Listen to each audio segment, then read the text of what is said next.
বিশ্ব রাজনীতির মঞ্চে নতুন করে বাজতে শুরু করেছে প্রতিরোধের দামামা। এবার একটি দেশকে আঘাত মানি দুটি দেশকে জাগানো।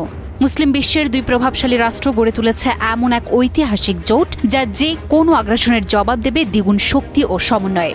কেউ যদি এক দেশকে আক্রমণ করে তবে তার সামনে দাঁড়াবে দুই জাতির লৌহ কঠিন প্রতিরক্ষা। পাল্টা আঘাত আসবে দুই দিক থেকে একসাথে এক রক্তে এক প্রতিজ্ঞায়। আন্তর্জাতিক অঙ্গনে এই জোটের ঘোষণাই যেন শত্রুপক্ষের ঘুম কেড়ে নিয়েছে। কোন কোন দেশ গড়ল এমন জোট? শত্রুরাই বা কাঁপছে কেন? আন্তর্জাতিক কূটনীতির মঞ্চে বড় এক ধাপ এগিয়ে গেল দুই বন্ধু রাষ্ট্র। পাকিস্তান ও সৌদি এখন থেকে একে অপরের ঢাল। বুধবার আরবের মধ্যে স্বাক্ষরিত হলো এক ঐতিহাসিক পারস্পরিক প্রতিরক্ষা চুক্তি, যা পাল্টে দিতে পারে দক্ষিণ এশিয়া ও মধ্যপ্রাচ্যের নিরাপত্তা ভারসাম্য।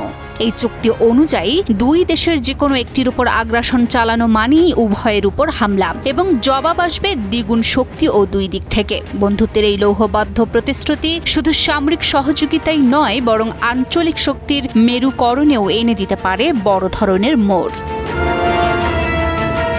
ইসরায়েলের কাতারে সাম্প্রতিক হামলার পর মধ্যপ্রাচ্যে যখন উত্তেজনা তুঙ্গে, ঠিক তখনই রিয়াদের আল ইয়ামামা প্রাসাদে এই ইতিহাস গড়ল সৌদি আরব ও পাকিস্তান। সৌদি যুবরাজ ও প্রধানমন্ত্রী মোহাম্মদ বিন সালমানের উষ্ণ অভ্যর্থনায় সিক্ত হলেন পাকিস্তানের প্রধানমন্ত্রী শেহবাজ শরীফ।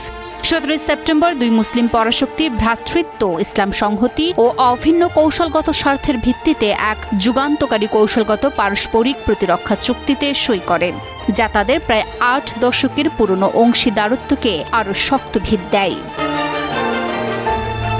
এদিকে মুসলিম দেশগুলোর মধ্যে দীর্ঘদিনের মতবিরোধ ও বিভক্তির পর এখন দেখা যাচ্ছে এক নতুন ইতিহাসের সূচনা। একযোগে কূটনৈতিক, সামরিক ও অর্থনৈতিক শক্তি নিয়ে এগিয়ে আসছে মুসলিম বিশ্বের নবজাগরণ। ঐক্যের এই নতুন স্রোতে কাঁপছে পশ্চিমা আগ্রাসী শক্তিগুলো। আতঙ্ক ছড়িয়েছে শত্রু রাষ্ট্রগুলোর কূটনৈতিক মহলে, কারণ এখন দুই দেশের মধ্যে একজনকে আঘাত করলেই মোকাবিলা করতে হবে দুজনের সাথে। সম্প্রতি সই হওয়া এই নিরাপত্তা চুক্তি শুধু দুই দেশের দ্বিপাক্ষিক সম্পর্ককে নতুন উচ্চতায় নিয়ে গেছে তা না, এটি আঞ্চলিক ও বৈশ্বিক শান্তি রক্ষার এক যৌথ প্রতিশ্রুতির প্রতিফলনও। বিশেষজ্ঞরা এই চুক্তিকে ঐতিহাসিক ও নজিরবিহীন অগ্রগতি বলে অভিহিত করেছেন। তাদের মতে এটি পাকিস্তান ও সৌদি আরবের সম্পর্ককে আনুষ্ঠানিক নিরাপত্তার প্রতিশ্রুতিতে উন্নীত করেছে। তারা বলছেন যে এই পদক্ষেপ কেবল পাকিস্তান সৌদি সম্পর্ককে দৃঢ় করছে না, বরং দক্ষিণ এশিয়া এবং মুসলিম বিশ্বের জন্য এর গুরুত্ব রয়েছে। এটি পাকিস্তানকে আঞ্চলিক স্থিতিশীলতা রক্ষার সবচেয়ে সক্ষম মুসলিম শক্তি হিসেবে তুলে ধরেছে।